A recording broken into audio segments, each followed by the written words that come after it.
আমি হলাম জগৎ বিখ্যাত পিতা, যেনার নাম হযরত আদম আলাইহিস সালাতু ওয়াস সালাম। মা আমিনা বলে, বাবা আপনি কেন আমার বাড়ির আঙ্গিনায়, আপনি কেন আমার ঘরের মধ্যে?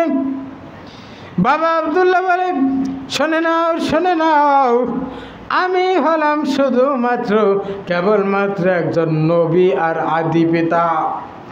ও মা শুনে নাও, তোমার পেটের মধ্যে, তোমার ঘরের মধ্যে এমন একজন ব্যক্তি তাসরিফ আনবে, যিনি শুধু নবী নয়, যিনি হলো সমস্ত কুল কায়নাতের রহমত। সুবহানাল্লাহ। আমার প্রিয়জনেরা, এই কথা বলে প্রথম দিন আদম আলাইহিস সালাতু ওয়াস সালাম যখন চলে গেল, এইভাবে 1,24,000 মতান্তরে 2,24,000 নবী রাসূল মা আমিনার ঘরের আঙ্গিনায় এসে গিয়েছিল। আর আমি আর আপনি যখন জন্ম নিয়েছি, কয়জন আল্লাহর ওলি আইছিল? কথা বলেন, কয়জন আল্লাহর ওলি আইছিল? আজকে তো আমরা ফতোয়া দিই বড় বড়, নবীর প্রেম অন্তরে ধারণ করা যাবে না, মিলাদ পড়া যাবে না, নবীর শান বলা যাবে না। ওরে বাটপার!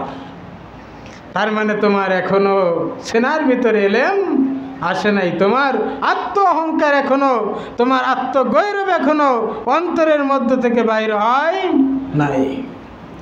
আমার প্রিয়জনেরা, শুধু তাই নয়, মা আমিনা বলেন, আমার পেটের মধ্যে আমি শুনেছি মুহাম্মদ নাকি আমার পেটের মধ্যে এসেছে, কিন্তু আমি কোনোদিন ভারী বোঝা অনুভব করি নাই, শুধু আমার একটু অলসতা মনে হইতো।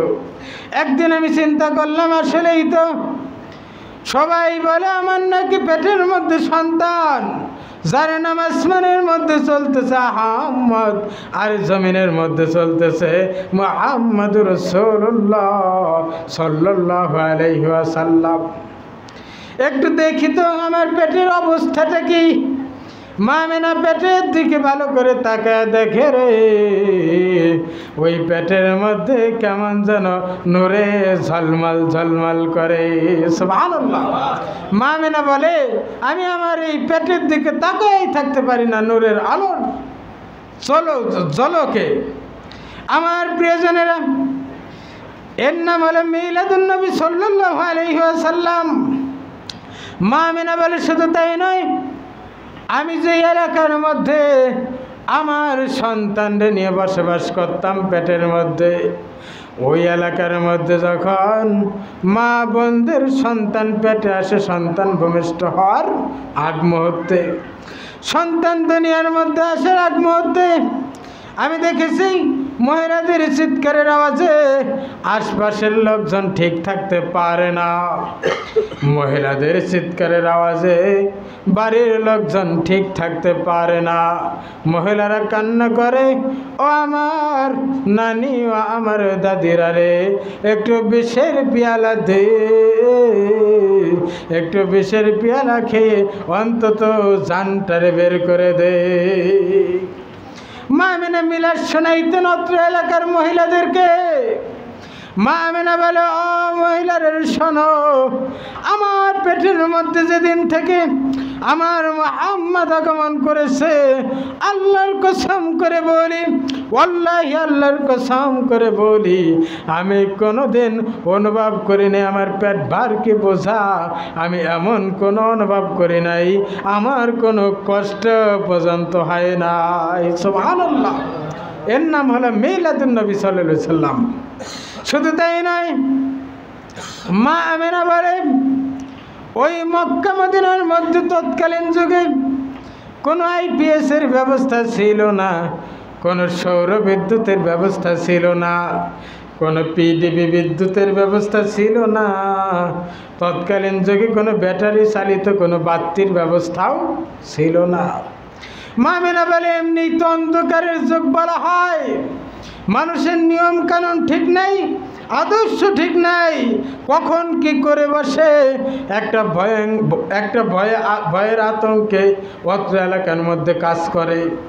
কিন্তু ওই মুহূর্তে আমি দেখেছি যেদিন থেকে আমার মুহাম্মদ আমার পেটের মধ্যে আগমন করেছে, ওই আব্দুল্লাহর ছিল কুঠুরির মধ্যে, ওই ছোট্ট একটা ঘরের মধ্যে আমি দেখেছি সারাদিন পরে সন্ধ্যার আলো যখন আমার ঘরের মধ্যে, ওই সন্ধ্যার অন্ধকার যখন আমার ঘরের মধ্যে প্রভাবিত হইত, ওই সন্ধ্যা থেকে নিয়ে সুবহে সাদিকের আলো আমার ঘরে আসার আগ মুহূর্ত পর্যন্ত আমি দেখেছি ওই কোথা থেকে যেন সাদা রঙের একটা বাতি জ্বলে।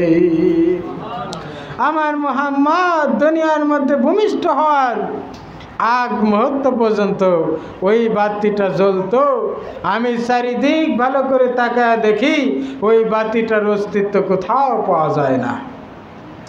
যখন আমার মুহাম্মদ দুনিয়ার মধ্যে ভূমিষ্ঠ হইল, যখন আমার মুহাম্মদ দুনিয়ার মধ্যে যখন আগমন করলো, ওই মুহূর্তে আমি আমার সন্তানের কপালের দিকে তাকায় দেখি ওই যেই বাতিটা সন্ধ্যার অন্ধকার ঢোকার পর থেকে নিয়ে সুবহে সাদিকের ভোর হওয়ার আগ মুহূর্ত পর্যন্ত আমার ঘরে জ্বলতো, ওই বাতিটা পৃথিবীর কোনো সাধারণ বাতি নয়, ওই বাতিটা হলো আমার মুহাম্মদের কপালের নূর। সুবহানাল্লাহ। তাইলে আজকে যারা বলতেছে নবী মাটি, এদের জ্ঞানের অভাব আছে আমি মনে করি। আমার প্রিয়জনেরা, শুধু তাই নয়, আমার আপনার সন্তান যখন দুনিয়ার মধ্যে আগমন করে অন্তত 5-7 বছর উলঙ্গ অবস্থায় আমার আপনার সামনে দিয়ে হাঁটে। যদি জিজ্ঞেস করা যায়, বাবু তোর শরম করে না রে? কয় যে আমি এখনো পোলাপান মানুষ না, আমার বয়স কয়দিন, আমি একেবারে ছোট, শরম কিরে? কিন্তু আল্লাহর হাবিব যখন দুনিয়ার মধ্যে তাশরিফ আনলেন, মা আমেনা বলে আমার মুহাম্মদ পেন পরা অবস্থায় আল্লাহ তাআলা দুনিয়ার মধ্যে প্রেরণ করেছেন। শুধু তাই নয়, খতনা করা অবস্থায় আল্লাহ তাআলা দুনিয়ার মধ্যে প্রেরণ করেছেন। শুধু তাই নয়, আমি দেখেছি আমার মুহাম্মদের মাথাগুলো সুন্দরভাবে মুন্ডানো, এমনকি চুলগুলো সুন্দরভাবে এসরানো শেষরানো। বলি সুবহানাল্লাহ। আমার প্রিয়জনেরা, মা আমিনা বলে শুধু তাই নয়, আমার সন্তান যখন দুনিয়ার মধ্যে আগমন করবে রাত্র 3টার সময় আমার শ্বশুর আব্দুল মুত্তালিব এসে বলে, ও বৌমা, তোমার সন্তান কি দুনিয়ার মধ্যে ডেলিভারি হইল নি?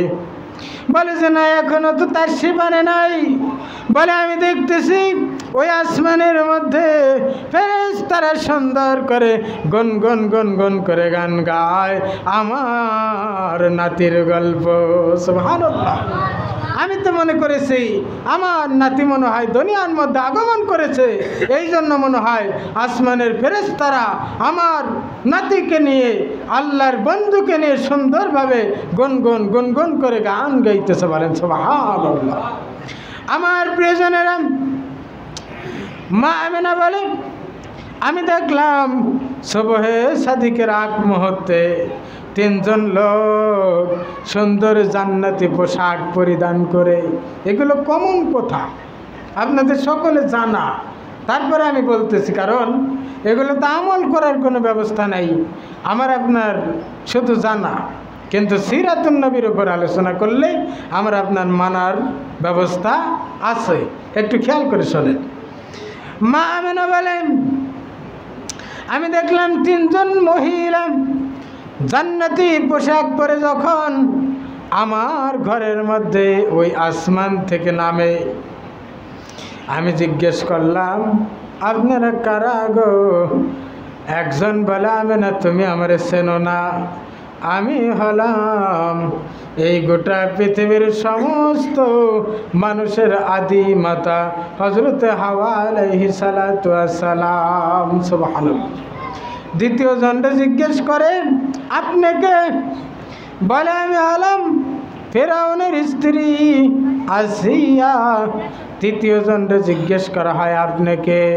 বলে আমি কেউ নয়, আমি হলাম আইয়ুব আলাইহিস সালাতু ওয়াস সালামের স্ত্রী হযরতে রহিমা। সুবহানাল্লাহ। এইভাবে তিনজন, অন্য কিতাবের মধ্যে আছে 7 জন, তবে আমি 3 জনই ধরলাম। 3 জন যখন মা আমেনার ঘরের মধ্যে চলে গেল, মা আমেনা বলে আপনারা কি মনে করে আমার বাড়ির আঙ্গিনায়? ওই 3 মহিলা বলে আমেনা তুমি জানো না, তুমি জানো না আজকে তোমার পেটের মধ্য থেকে যেই মহান ব্যক্তিটা তাশরীফ আনবে আর বেশি সময় নয়, আর কিছুক্ষণ সময়ের মধ্যে তোমার ছেলে মুহাম্মদ মুস্তাফা সাল্লাল্লাহু আলাইহি ওয়াসাল্লাম এই দুনিয়ার মধ্যে আগমন করবে। সুবহানাল্লাহ। দেখা যায় মা আমেনা একটু ক্লান্ত হয়ে, মা আমেনা যখন ঘুমের মতো এসে গেল, সুবহ সাদিকের সময় যখন আমার আপনার নবী দুনিয়ার মধ্যে তাশরীফ আনলেন, উম্মে আইমানা হযরতে মা আমেনাকে ডাক দিয়ে বলে ও আমেনা, দেখছেন নি, শুনছেন নি আপনার পেটের মধ্যে থেকে কিছুক্ষণ আগে একজন মহান ব্যক্তি আগমন করেছে। মা আমেনা বলে এই ছেলেটা কার? বলে যে কিছুক্ষণ আগে আপনার পেটের মধ্যে থেকে তাশরীফ আনছে। বলে যে আরে উম্মে আইমানা, একটা পিঁপড়ায় কামড় দিলেও তো টের পাওয়া যায়, কিন্তু আমার পেটের মধ্যে থেকে একটা মানুষ বাহির হইল, আল্লাহর কসম করে বলি আমি আমেনা কিছুই টের পাই নাই। সুবহানাল্লাহ। তাহলে কেমন নবী, কেমন নবী? হালিমাতুস সাদিয়া বলেছিলেন আমার কপাল আর আমেনার কপাল এক কপাল, আমার কপাল ধন্য, আমার আপনার নবীকে দুধ খাওয়ানোর কারণে, আর মা আমেনার কপাল ধন্য আমার আপনার নবীকে পেটের মধ্যে ধরার কারণে। ঠিক কিনা? যেই আমেনার পেটের মধ্যে ধরেছে সেই আমেনা জাহান্নামে যাবে, এই কথাও আমার আপনার শুনতে হয়। কন্যা আউযুবিল্লাহ।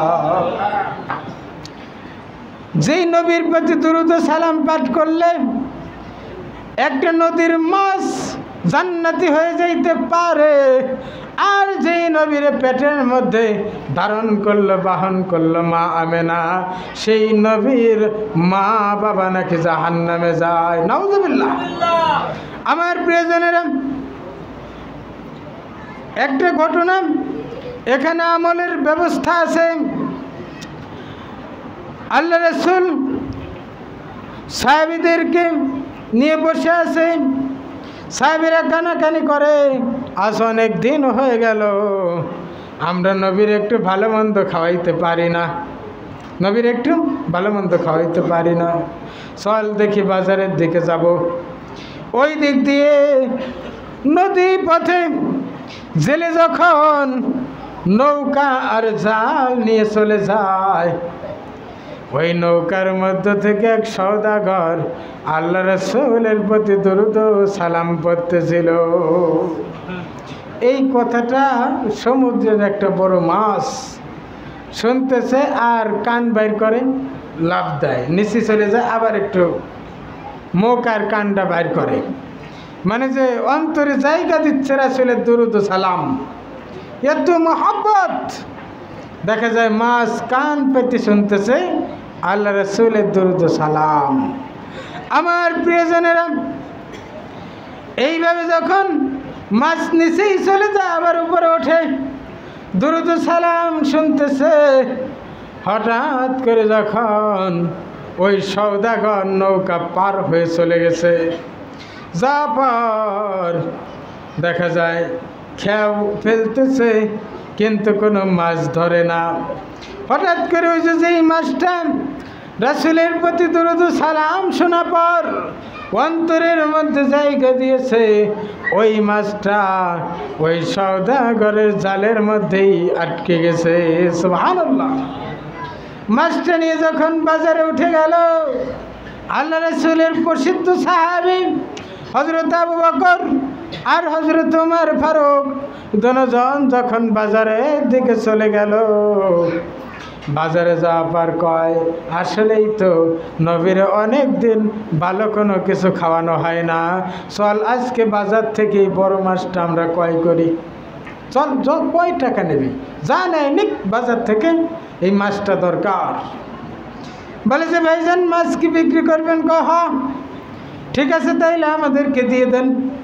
মাছটা যখন ক্রয় করে নিয়ে গেল, নিয়ে যাওয়ার পর সুন্দরভাবে যখন মাছটা কাটা পর ধোয়া পর যখন আগুনের মধ্যে দেয়, আগুন আর ধরে না। সুবহানাল্লাহ বলবেন না? যখন মাছটা সুন্দরভাবে কাটা ধোয়া শেষ করে যখন আগুনের মধ্যে দিছে, কিন্তু আগুন ধরে না। তেল ধোয়া হয়ে গেছে, সব কিছু হয়ে গেছে, কিন্তু আগুন ধরে না। খড়ির মধ্যে আগুন ধরতেছে না। আর না, ওমর ফারুক কয় যে তালি তোকে বাড়ি মনে হয় খড়ি একটু ভিজে ভিজে মানে উদা দা, আমার কাছে দা, আমি রাইতে হজুরে খাওয়াই। নিয়ে গেছে ওমর ফারুকের বাড়ি, ওই জায়গায় একই অবস্থা। জিবরাইল আমিন এসে বলে, ইয়া রাসূলুল্লাহ, ইয়া হাবিবাল্লাহ, আর কিছুক্ষণের মধ্যে আপনার দুই প্রসিদ্ধ সাহাবী আর কিছুক্ষণ সময়ের মধ্যে আপনার কাছে চলে আসবে। আমি জানাই দিয়ে গেলাম যেই মাছটা নিয়ে আসবে গো, ওই মাছটা দুনিয়ার কোনো সাধারণ মাছ নয়, ওই মাছটা হলো আপনার আশেক একটা মাছ। দরুদ ও সালাম অন্তরের মধ্যে জায়গা দিয়েছে। সুবহানাল্লাহ। আমার প্রিয়জনেরা, যেই কথা সেই কাজ। আবু বকর আর ওমর ওই মাছটারে নিয়ে যখন আল্লাহ রাসূলের সামনে চলে আসলো, চলে আসা পর কয়, আবু বকর ওমর খবর কি? বলে, ইয়া রাসূলুল্লাহ, ইয়া হাবিবাল্লাহ, বাজার থেকে একটা মাছ ক্রয় করেছি, আপনারে খাওয়াবো, কিন্তু মাছ আমরা পাক করতে পারি নাই, রান্না করতে পারি নাই, আগুনই তো ধরে না। আল্লাহ রাসূল মুস্কি মুস্কি হাসে আর বলো, আমার সাহাবী শুনে নাও, তোমরা এমন একটা মাছের গায়ের মধ্যে আগুন দিতে গিয়েছিলে, ওই মাছটার দুনিয়ার আগুন হারাম, জাহান্নামের আগুন হারাম। সুবহানাল্লাহ। একটা মাছ যদি আল্লাহ রাসূলের প্রেম অন্তরে নিয়ে আল্লাহ রাসূলের দরুদকে সম্মান করে তার যদি দুনিয়ার আগুন হারাম হইতে পারে, আর আমি আর আপনি নবীর প্রতি দরুদ ও সালাম পড়ব, যত বিপদ। ঠিক কিনা? একটু দরুদ শরীফ পড়ি। আল্লাহুম্মা সাল্লি আলা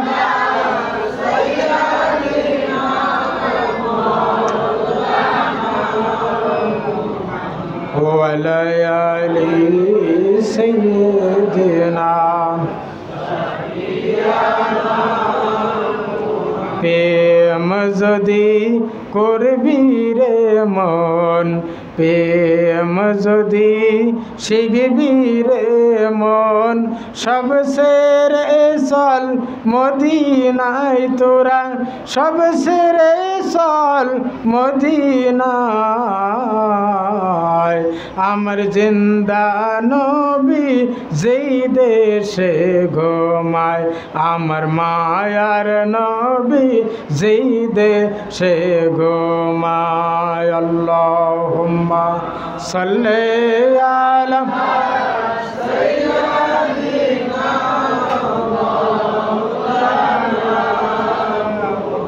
ওয়া আলা আলি সাইয়্যিদিনা।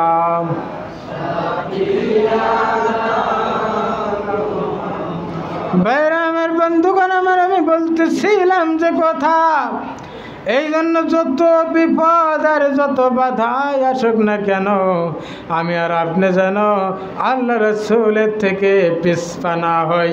যে যাই বলুক, আল্লাহ রসুলের প্রেম থেকে আমি আর আপনি দূরে সরব, আল্লাহ রসুলের দুরূদ থেকে দূরে সরব, আল্লাহ রসুলের মিলাদ থেকে দূরে সরব, আল্লাহ রসুলের প্রেম মহাব্বত থেকে কেউ যেন আমাকে আপনাকে দূরে সরাইতে না পারে। এই দিকে আমি আর আপনি অন্তত দেহ দিয়ে হলেও আমি আর আপনি নবীর প্রেম এই অন্তরের মধ্যে ধারণ আর বহন করব। আল্লাহ যেন তৌফিক দান করে সকলে বানা। আমি